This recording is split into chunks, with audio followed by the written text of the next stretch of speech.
Welcome back. Arvinda is back from Portugal, where he was judging their national wine competition. That's got to be tough. He's going to tell us about Portuguese wine and why he thinks it's going to be the next big thing in the industry. Thank you so much for being here. Absolutely, absolutely. And, you know, I talk a lot about, you know, the diversity that exists in Italy. And, I mean, Italy has over 540 different grape varieties that have been identified to produce wine. But Portugal is actually not that far behind. In Portugal, there's over 250 grape varieties that are used to produce wine. And so, you know, people tend to be familiar with names like Cabernet Sauvignon, Merlot, and everything else. But with Portugal, there's so many native grape varieties that exist. And it's really interesting because, I mean, Portugal is very regional. And it's a small country, but there's a lot of different regions, and in those regions there's a lot of diversity in terms of the soil conditions and the microclimates. And as a result of that, you have these different grapes that grow well in different areas. And there's a bit of a map of Portugal and some of the different regions. But, you know, it's interesting to me because every time I go to Portugal, I'm so impressed with the quality that exists there. Of the wine. Of the wines, absolutely. And Portugal, to me, has some of the best values in terms of price-quality ratio, and in all price points. So whether it's the lower price point, or the medium price point, or the higher-end price points, the wines just, to me, seem such great value for whatever dollar you're paying. And so I really believe that Portuguese wines will be the next big thing over the next decade or so. And the interesting thing is, why haven't they done that yet?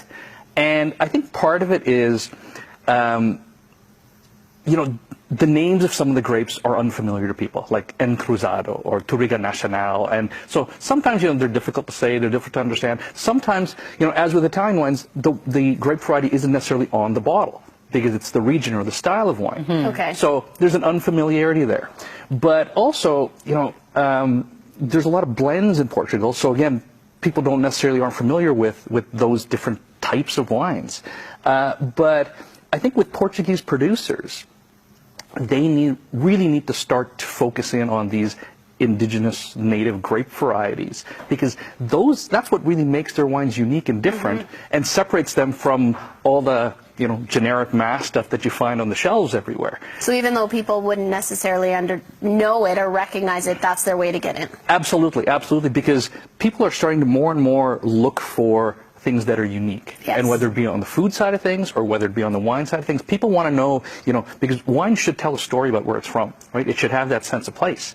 And one of the other reasons why I think Portuguese wines really haven't made it out there compared to, say, France or Italy is with immigration. You know, when the French and the Italians immigrated to North America, there was a lot of French restaurants and Italian restaurants that popped up, and that gave a venue for French and Italian wines. But there's really not a lot of Portuguese restaurants out there. So there really wasn't a lot of spots where, you know, Portuguese wines could have an easy entry. That's starting to change a little bit, but more importantly, I think because of the quality that's being produced, you really can't ignore it anymore. I mean, these wines are just that good. And the Portuguese producers are starting to focus more on the indigenous grape varieties. But they're also starting to get away from chasing the market, because, you know, too often producers think that, okay, let's blend our native grapes with grapes that people are familiar with, like Cabernet or Syrah or Merlot. And what tends to happen is you end up kind of covering up and overwhelming the character. Flavor. Exactly, exactly. And so they're getting away from that and focusing more on the native grape varieties. But the other is they're starting to get away from chasing style. So a lot of people in Europe think that the North American palate likes a certain style. And so a lot of producers are making over-oaked, over-extracted, over-ripe wines because they think that people in North America like those styles of wines.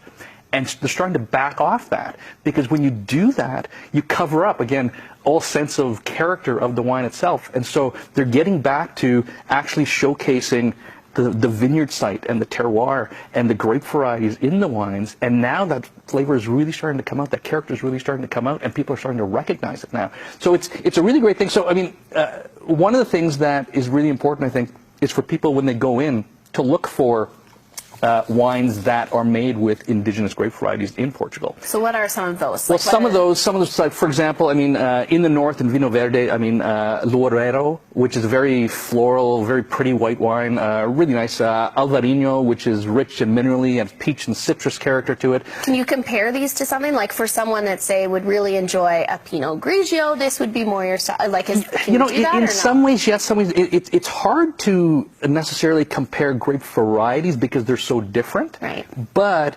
stylistically, you can compare. So, I mean, the white wines up in Vinho Verde tend to be very fresh and minerally and crisp. So people who like that style of wine look for those type of wines. And again, sometimes it's difficult because the grape varieties might not necessarily be on the label.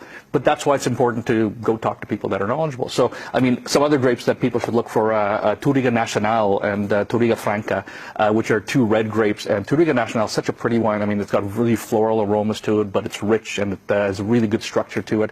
Touriga Franca tends to be very dark and firm and also rich. The Dow area in Portugal, I think, is making some of the best value wines in the world. Just absolutely stunning wines. Great character from grapes like Alfrochero, which tends to be dark and has spicy, like a little bit of mint and currant flavors to it.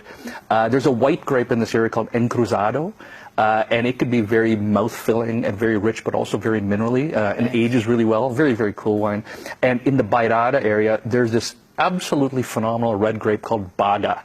And Baga tends to be very rich and dense and fruity, has really bright acidity to it, and it makes not only great red still wines, but they make some phenomenal red sparkling wines that delicious. are just so cool and fresh. Yeah, that sounds great. Yeah, so people really need to, I think, go explore Portugal a little bit more, and it's not scary, and, you know, taste a bunch of stuff, and just because it's not familiar to your palate doesn't mean it's not good. You know, you need to taste a few.